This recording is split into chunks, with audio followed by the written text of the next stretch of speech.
Vamos a hablar un poquito, ampliar un poquito del tema de los factores que pudieran ser causantes de las infecciones de la vía urinaria. Y esta parte es importante porque obviamente es la parte en donde la gente aprende a entender qué es lo que la causa, pero obviamente está la prevención que va de la mano con esto.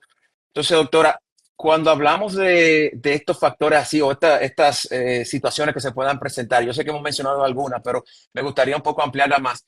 ¿Cuáles son las causas por la cual te da una infección en las vías urinarias? Bueno, es muy común que las infecciones de vías urinarias se puedan deber, como ya mencioné anteriormente, en las mujeres principalmente por contaminación. Es un, siempre se ha hablado desde que uno como mujer era niña, que cuando se vaya a higienizar después de las evacuaciones, hay que limpiarse Hacia hacia una atrás. posición ajá, hacia atrás para no venir y traer las bacterias del tracto gastrointestinal hacia el área urinaria, porque son mucosas que manejan bacterias diferentes, porque todos tenemos bacterias en cada parte del cuerpo, viven bacterias normalmente, pero ellas colonizan cuando hay un desbalance en esa mucosa, ya sea el pH o ya sea una contaminación, o sea que vienen bacterias que no normalmente viven ahí, entonces alteran lo que es la infraestructura de esa mucosa ahí y la inflaman, la afectan. Entonces, en las mujeres es muy común que sea por este tipo de razones o por infecciones vaginales que son muy recurrentes y eso mantiene. Entonces, como está tan cerca del meato urinario, en la desembocadura de la vagina, pues entonces mantiene el área con una constante inflamación. Usualmente en las infecciones vaginales son muy frecuentes las de hongos, no necesariamente bacterias, pero hay pocas personas que manejan la información de que una persona puede tener una infección de vías urinarias y no solamente es por bacterias, también puede ser un hongo. Ya. Entonces, siempre ahí está la posibilidad en las mujeres en este sentido. En el hombre, le diría que un factor pudiera ser también el hecho de que en el hombre el sistema urinario es un poquito más complejo porque en el hombre la vía urinaria comparte y está asociada íntimamente en su infraestructura y en su funcionabilidad con lo que es los genitales. Ujú. Y entonces los órganos genitales internos, como la próstata, las vesículas seminales, entonces esto influye mucho porque son glándulas, o sea, glándulas, otros conductos que pueden también padecer alteraciones e inflamar lo que es la vía urinaria de forma directa. Ok. Los testículos, el escroto, cualquier inflamación o infección que haya en una u otra parte puede contaminar o transmitirse mecánicamente a la otra. Entonces, en Doctora, estos casos, eso puede ser. y el tema de las relaciones sexuales, porque no sé si esto entraría, las infecciones de las vías urinarias, entraría dentro de la posibilidad de que se transmita por relaciones sexuales. No. No, Su cara, no. su cara Realmente, dijo que no. las infecciones de transmisión sexual son Sí, muy específicas y las infecciones de vías urinarias no se transmiten sexualmente. ok, Realmente eso no es lo común. Puede haber cierto grado de contaminación, no le digo que no, sobre todo más en las relaciones que son anales. La penetración anal sí puede provocarle a claro. un hombre una infección de vías urinarias, porque ya directamente está o mecánicamente hay una contaminación de Ujú, esas bacterias del tracto intestinal ujú. hacia la vía urinaria.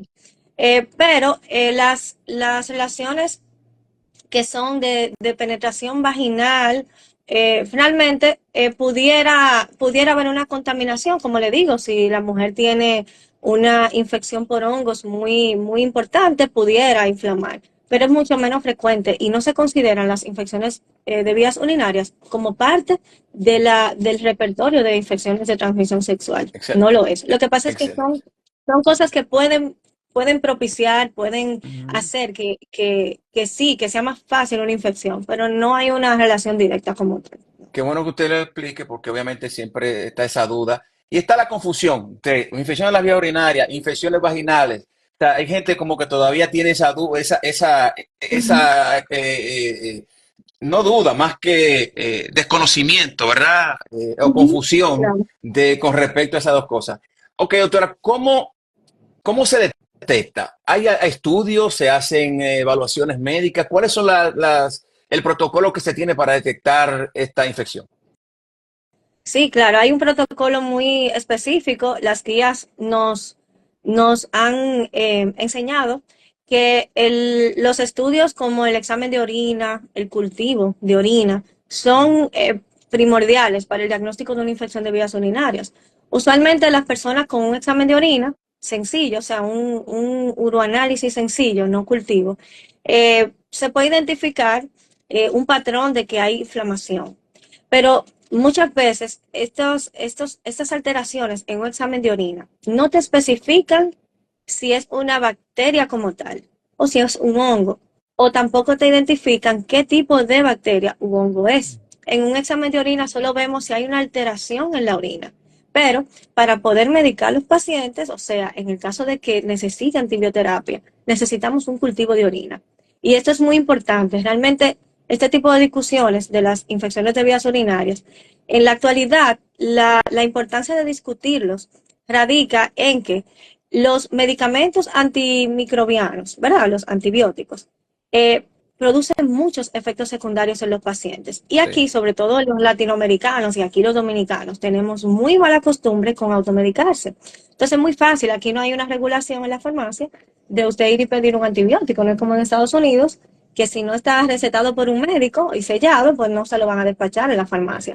Aquí no, aquí a veces en el colmado te encuentras una ampicilina. ¿Tú me Sí. entiendes? Entonces el paciente se siente que tiene disuria, se siente un poco incómodo al orinar y en vez de ir al médico, hacerse un examen de orina, evaluarse, palpar su abdomen, pues entonces va directo a la farmacia, se compra 2 ampicilinas y se la toma. Se mejora momentáneamente, pero un paciente que eventualmente va a volver a caer en los síntomas y con el tiempo se va a volver resistente a los antibióticos, Sí. que es el segundo punto de importancia de discutir estos temas. Sí. Aparte del efecto secundario de los antibióticos, cada vez se hacen más Sí.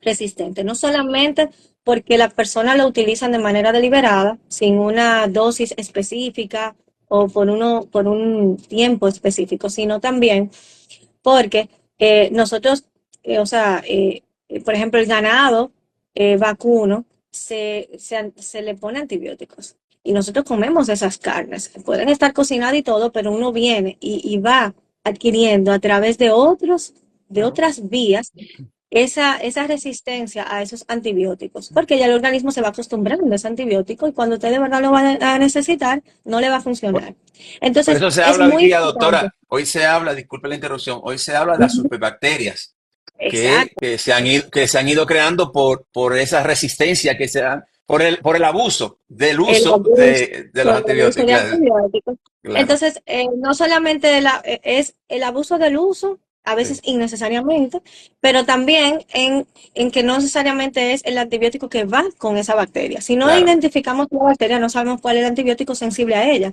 Entonces, eso hace que el paciente esté cambiando en el antibiótico de uno a otro. El tratamiento se va extendiendo y entonces un paciente ya que está, como quien dice, tocado y entonces no necesariamente va a responder igual. Aparte también de que nos enfrentamos a una realidad y es que las farmacéuticas cada vez están haciendo menos antibióticos. Nosotros tenemos más resistencia antimicrobiana, pero hay menos antibióticos nuevos. Entonces ya nos quedan muy pocos super antibióticos, por seguir la línea que me dijo de las superbacterias, Sí. tenemos muy pocos super antibióticos para manejar esos casos multiresistentes. Ok, Entonces eso nos hace a nosotros tener el juego trancado, porque va a llegar un punto en que ningún antibiótico no va a y funcionar. Y entonces nos vamos a quedar con las manos así vacías, sin nada con qué defender el sin paciente. herramientas, claro. Usted Claro. sabe que usted dio en la diana cuando hablaba de eso de la automedicación. Y los dominicanos somos muy dados, no solamente aquí, señor, en Estados Unidos, en Nueva York, donde hay muchos dominicanos, se consiguen farmacias. Hay dos dominicanos buscan la vuelta para buscar farmacias para automedicarse. Y qué pena que sea Claro. así. Y muchas veces, doctora, y usted lo sabe al igual que yo, bueno, al igual que yo, más que yo, que, por ejemplo, en farmacias en nuestro país, un saludo a mis amigos farmacéuticos, que tengo mucho cuando voy a la farmacia, pero saben muy bien que en las farmacias también son muy dados o a cambiar receta o a recetar también antibióticos. La citromicina, por ejemplo, es un antibiótico por ese tratamiento de 3 días, se lo sabe todo el mundo Claro, sí, y lo usan indiscriminadamente, o sea, toman para cualquier cosa. O sea, que eso es importante que usted lo exacto. mencione, que la automedicación no debe ser y que por eso ustedes estudiaron todos los años que estudiaron para poder determinar cuáles son los tratamientos adecuados. Claro. Y Sí, sí. entonces también hay algunas infecciones de vías urinarias que son asintomáticas. O sea, hay una colonización, pero no le está dando síntomas al paciente. En esos casos no hay necesidad de ponerle ningún tratamiento. Aunque tengamos un cultivo positivo, si no hay síntomas, no necesitamos medicar al paciente. ¿Entiendes? Porque no está produciendo esa colonización, un cambio en el paciente, no le está produciendo síntomas. Ok. Entonces, si el paciente no está enfermo, solamente colonizado, no necesitamos medicarlo. Esto también hay personas que no lo entienden. Un paciente te llega a la consulta con un cultivo positivo porque tal vez se lo indicaron en una rutina y le salió una bacteria y va mortificado al urólogo, me ha pasado muchísimas veces, queriendo que le pongan un tratamiento. Y se chocan cuando le digo, pero ¿qué síntomas usted tiene? No, yo no me siento nada, pues no hay que ponerle nada. Entonces se sienten como que tal vez hasta dudan de lo Claro, que uno le quiere decir. Dicen, claro. no, pero este médico no me está medicando y yo tengo una infección, pero si no hay síntomas, las guías nos dicen que no debemos medicarlo porque es peor. Entonces, la medicación va muy Ujú. específica a la persona, o sea, la historia de esa enfermedad y también a las condiciones del paciente. Claro. Entonces, es muy Sí, sí. importante ver ese cultivo de orina. Doctor, entonces Yo se mencioné, curan solo, disculpe la interrupción. Entonces, en esos casos, para no salirnos de esa idea que usted ok, plantea, en el caso de que no se medica, que usted no lo medica, dice, no, yo no lo voy a medicar porque no tiene síntomas, aunque apareciera. ¿Esta infección se cura sola? ¿Se va sola? ¿O hay que es darle posible. seguimiento posterior? Sí. No, ni siquiera, las guías nos dicen que ni siquiera tenemos que hacer urocultivos controles en un tiempo, porque nosotros vamos a demanda. Si el paciente presenta síntomas, que es lo que le digo a los pacientes, si usted presenta algún síntoma, como lo que yo mencioné anteriormente, ardor al orinar, dolor pélvico, dolor en la espalda baja, síntomas de que cuando orina no vacía completo, se siente que está orinando de a poco y Ujú. muchas veces. Entonces, en esos casos yo le digo, no, ahí volvemos y le damos seguimiento a ese cultivo que estuvo positivo. Pero mientras no haya síntomas, no hay que hacer nada, porque es una bacteria que está ahí colonizando y no necesariamente le vaya a producir una enfermedad al paciente.